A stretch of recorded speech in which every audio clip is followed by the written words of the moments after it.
오늘은 염색에 대해서 좀 설명을 해보려고 하는데, 우리가 기본적으로 염색을 할 때 이렇게 머리가 길이가 있으면 보통 자라난 머리가 정도 한 3에서 5cm, 그리고 나머지 모발 길이가 이렇게 남게 되는데, 이 상태에서 염색을 할 때 우리가 가장 큰 실수라기보다는 좀 손상을 주면서 얼룩을 만들게 되는 경우가 있어요.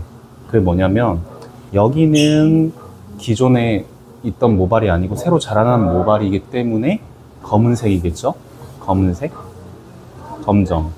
그런데 여기 같은 경우는 보통 염색이 되어 있단 말이에요. 그러면 보통 좀 어둡다 그러면 7레벨에서 밝으면은 뭐 12레벨 정도? 이렇게 모발이 밝은 상태에서 염색을 들어갈 때 가장 큰 실수를 하는 게, 우리가 펌을 할 때는 여기 모발에 손상을 줄이기 위해서 수분 처리를 하거나 전 처리를 하는 경우가 많은데, 염색을 할 때는 그냥 염색약을 바르는 경우가 되게 많아요. 그러면 어떤 현상이 일어나느냐, 끝머리의 색감이 생각보다 진하게 먹게 되는 경우가 생겨요. 무슨 말이냐면, 나는 여기를 예를 들어서 10레벨이라고 쳤을 때 얘는 새로 자라난 머리니까 한 4레벨이라고 가정을 해볼게요. 이쪽 밝은 모발은 7레벨로 다운을 시키고 싶고, 새로 자라난 모발은 7레벨로 업을 시켜서 고르게 7레벨을 만들고 싶어. 그러면은 얘는 그냥 7레벨 약을 쓰겠죠, 보통. 그래서 톤 업을 시킬 테고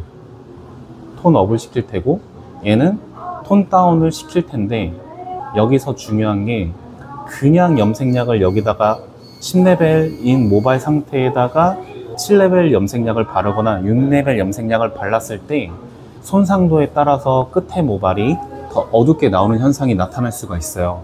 그래서 이때는 꼭 수분 함량을 맞춰서 염색을 해주는 게 중요한데, 방법은 두 가지 정도가 있겠어요. 내가 모발을 진단을 해서 손상이 된 부위 위주의 수분을 공급을 해주는 거죠. 분무를 하던 아니면 물을 묻히던, 그거는 자유롭게 하면 되고, 또 하나의 방법은 여기에 톤 다운 염색약에다가 물을 좀 믹스해주면 좋아요. 이거는 이론적으로 여기에 수분감을 맞춰주는 게 필요하고, 거기에 맞춰서 내가 감각적으로 수분 함량을 좀 조절해 줘야 되는 건 있지만, 기본적으로 내가 톤 다운을 하기 위한 모발인 경우에는 수분이 건강한 모발에 비해서 부족하기 때문에 수분 함량을 맞춰야 내가 염색약을 올바르게 쓰더라도 얼룩이 지지 않고 고른 염색 결과를 만들어낼 수가 있어요. 거기다가 손상도 줄일 수가 있고.